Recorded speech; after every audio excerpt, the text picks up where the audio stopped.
Chapter 9 Stronger and Ox. After the log pulling contest, Joel saw the little horse more often. Nearly every week, Bub was challenged, and except for the time Nathan Nye disqualified him for starting too quickly and breaking the log chains, he always won.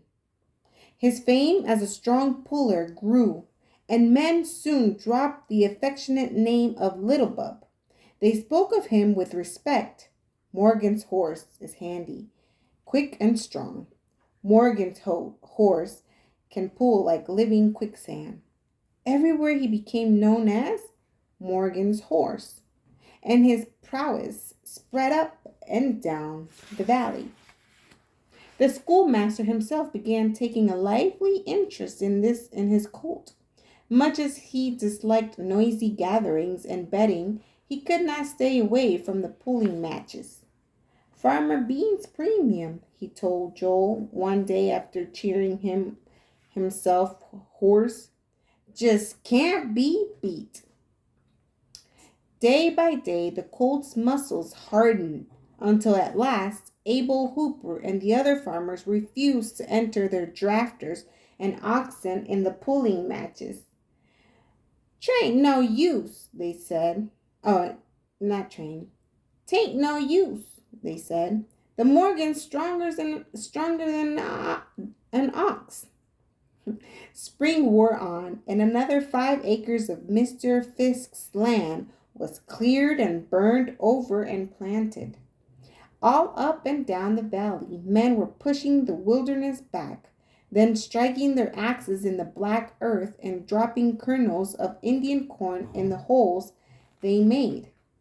Mistress Chase had several acres of ground she called her own, and Joel was taken away from his work at the mill to seed it. He was told to bring his handspike along to dig the pockets of the kernels, but when he began covering them and tamping the earth with his boot, Mistress Chase went into a fury. "You get down on your knees and press them seeds in with the heel of your hand, not your foot," she yelled as she stood over him. "'Tain't hocus pocus makes corn grow. It's out and out work." To Joel, the hours and the days of planting seemed never ending. Strike the earth with the handspike, drop in the kernels, press the earth. Strike, drop, press. Strike, drop, press. Twinges of pain shot through his legs, his back, his arms. Often at sundown, he lay in the dirt and cried, hoping tomorrow would never come. Grown men, too, were worn out with planting. Even hoeing in wheat and rye and oats was slow, back-breaking work. When night came, they longed for excitement, for something to make them forget their weariness. They missed the pulling matches. It was Nathan Nye, who thought up quarter-mile racing. There was an open straightaway along one branch of the White River, quite free of trees. "I'll make it into the neatest racing strip this side of New York," he promised the settlers. On his black gelding, he went to call on every tradesman in Randolph, the saddler, the carpenter, the printer, the blacksmith, the wig maker, and all the rest. He figured that if each one lent his apprentice boy for an hour a day, the raceway could soon be scraped as smooth as any track in the big cities. Nathan Nye was a man who got what he wanted. He had a determination about him, and he knew how to put a question to get a yes answer. How do you do?" he would say, shaking hands with the tradesmen. "Ezra Snevelli and Josh Cobb wanter loan me their bound boys to fix up a strip for a little racing. How about you?" While the man tried to make up his mind, Nathan Nye pounded his fist on his hand.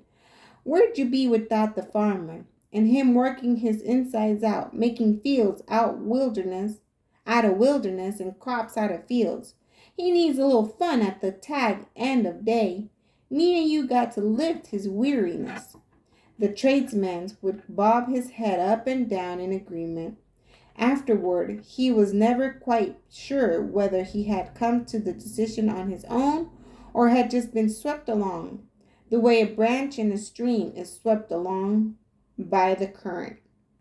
It was tedious work making a racetrack out of a rutted path, but the apprentice boys welcomed the change. They arrived on the scene whistling and laughing and swinging big iron kettles. Under Nathan Nye's direction, they turned the kettles upside down and dragged them back and forth, using the sharp rims as planes to level off the path. Joel worked with the fierceness, scraping harder than the other boys, grubbing out every root with his bare fingers to be sure there were no knobs or snags. If Little Bub lost a race, it would be no disgrace, but if he stumbled over a root and never got up again, then the disgrace and the hurt would be Joel's.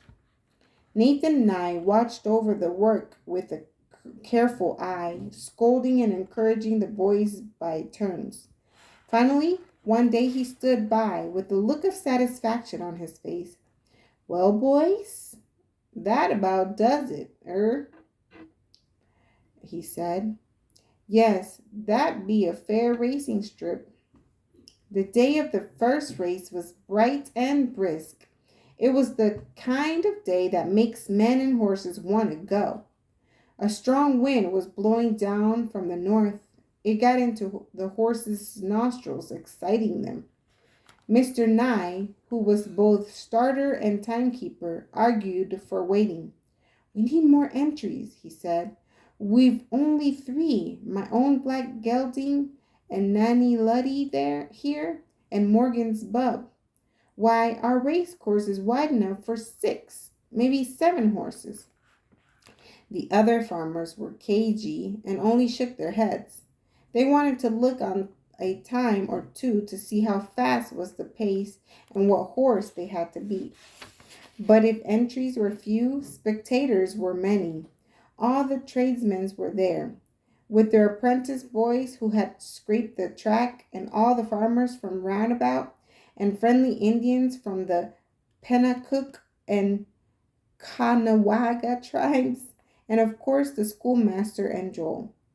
Just before Mr. Nye dropped his hat as the signal to go, Joel overheard the wig maker say to the saddler, "The Morgan horse may be stronger than an ox, but good pullers usually be slow runners. I'm betting on Nanny Luddy." "Yeah," the saddler agreed. "When it comes to running, a pulling horse is slow as a hog on ice with his tail froze in." Joel bristled. He wanted to speak his mind, to tell the men how fast Little Bub could gallop, but the crowd was shouting, "Bring him on! Bring him on!" The Morgan drew center position. He was full of life and spirit. And at the drop of the hat, he shot to the front with such a rush that the mare and the gelding just followed along, like horses hitched in tandem. It was all over so quickly that Joel and the schoolmaster stood staring in open-mouthed wonder. Not until Judge Nye announced that the Morgan had run the quarter mile in 36 seconds did they whoop and holler with the rest. Then a voice spoke low. It was Joel's voice whispering to himself. "I reckon he liked the track, told Abel well." He made his way through the crowd to Little Bub, who was trying to nose the people aside so he could reach the leaves of a big white elm. Joel leaped into the air, caught and bent the twig within range of Bub's lips. "Yep, feller," he smiled as he ran his dirt-grimed hand over the lathered neck. "You must have liked the track, tollable well."